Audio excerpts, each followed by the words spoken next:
আসসালামু আলাইকুম। কেমন আছেন সবাই? আশা করি আল্লাহর রহমতে সবাই ভালো আছেন। ছোট বড় সবারই কম বেশি কিন্তু পাটিসাপটা পিঠাটা অনেক পছন্দের। তো মজাদার এই পাটিসাপটা পিঠা খুব সহজে কিভাবে তৈরি করা যায়, চলুন আজকে আমরা সেই ভিডিওটি দেখে নিচ্ছি। পাটিসাপটা পিঠা বানানোর জন্য প্রথমে কিন্তু আমাকে খিরসা তৈরি করে নিতে হবে। আর খিরসা তৈরি করার জন্য এখানে আমি চুলায় আগে দুধ দিয়েছি।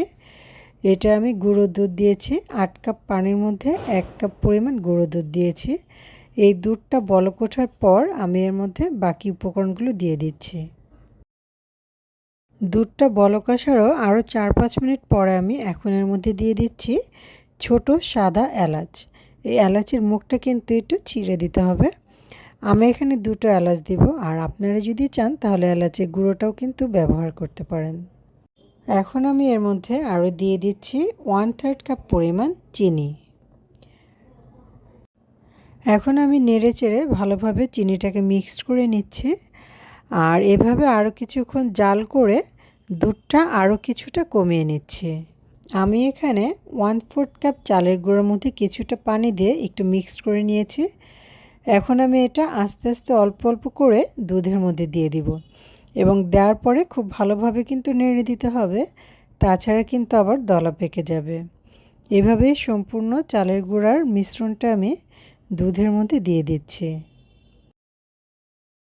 এভাবে আমি দুধটাকে আরও বেশ কিছুক্ষণ জাল করে একদম কমিয়ে নিব, এবং শেষের দিকে কিন্তু আমি এর মধ্যে গুঁড়া দুধ দিয়ে একদম ভালোভাবে খিরসা তৈরি করে নিব। এই পর্যায়ে দুধটা কিন্তু একদম ঘন হয়ে এসছে। এখন আমি এর মধ্যে দিয়ে দিলাম 1/4 কাপ পরিমাণ গুঁড়া দুধ, এবং এখন অনবরত এটাকে নেড়ে চেড়ে দিতে হবে। নাড়াচাড়া কিন্তু বন্ধ করা যাবে না, তাহলে কিন্তু নিচ থেকে পুড়ে যাবে। ভালোভাবে নেড়ে চেড়ে এই সময় চুলার আঁচটা অবশ্যই কমিয়ে রাখতে হবে। কমিয়ে রেখে আমরা খিরসা তৈরি করে নিচ্ছি। তৈরি হয়ে গেল খিরসা। আমি এখন এটা চুলা থেকে নামিয়ে নিচ্ছি। নামানোর পর কিন্তু এটা আরেকটু শক্ত হয়ে জমে যাবে।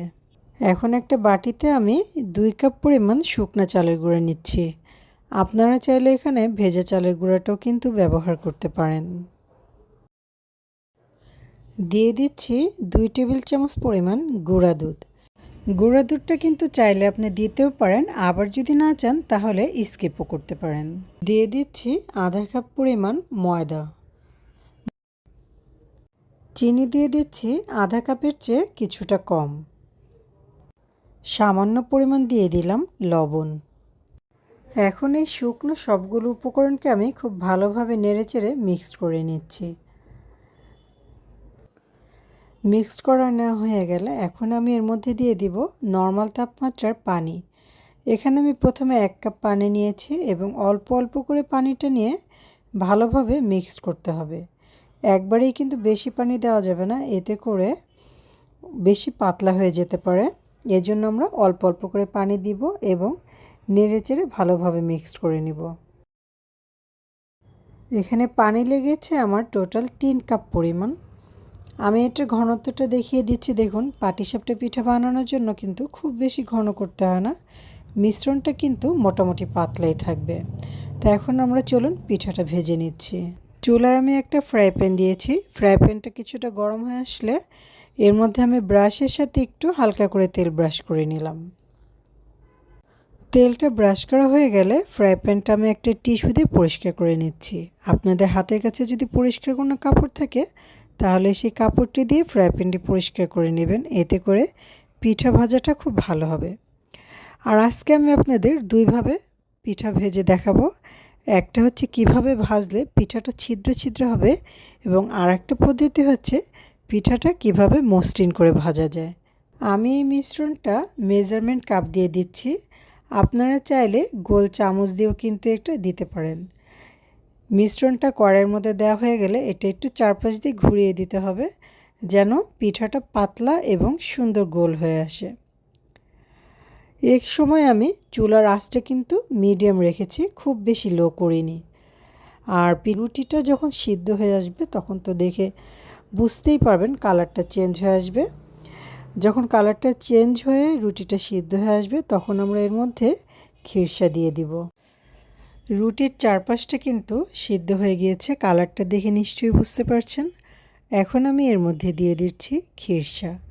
আর খিরসাটা দিয়ে কিন্তু মাঝখানেই রাখা যাবে না, এটা একটু লম্বালম্বি করে খুব ভালোভাবে ছড়িয়ে দিতে হবে, তবেই কিন্তু পিঠাটা খেতে ভালো লাগবে। আর খিরসাটা দেওয়া হয়ে গেলে রুটিটা আমি ভাঁজ করে দিচ্ছি। দেখতেই পাচ্ছেন পিঠাটা কিন্তু ছিদ্রযুক্ত হয়েছে, আর এটা হয়েছে চুলার আঁচটা মিডিয়াম রাখার জন্য। এই একই প্রসেসে আমি আর একটা পিঠা ভেজে দেখাবো, তবে এবার আমি চুলার আঁচটা একদম লো রেখেছি। আর এই লো রাখার কারণে দেখুন পিঠাটা কিন্তু একদমই মসৃণ হয়েছে। তৈরি হয়ে গেল মজাদার পাটিসাপটা পিঠা। আজকের এই পিঠার রেসিপি আপনাদের কাছে কেমন লেগেছে অবশ্যই জানাবেন।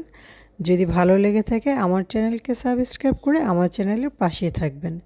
সবাই ভালো থাকবেন, সুস্থ থাকবেন। আল্লাহ হাফেজ।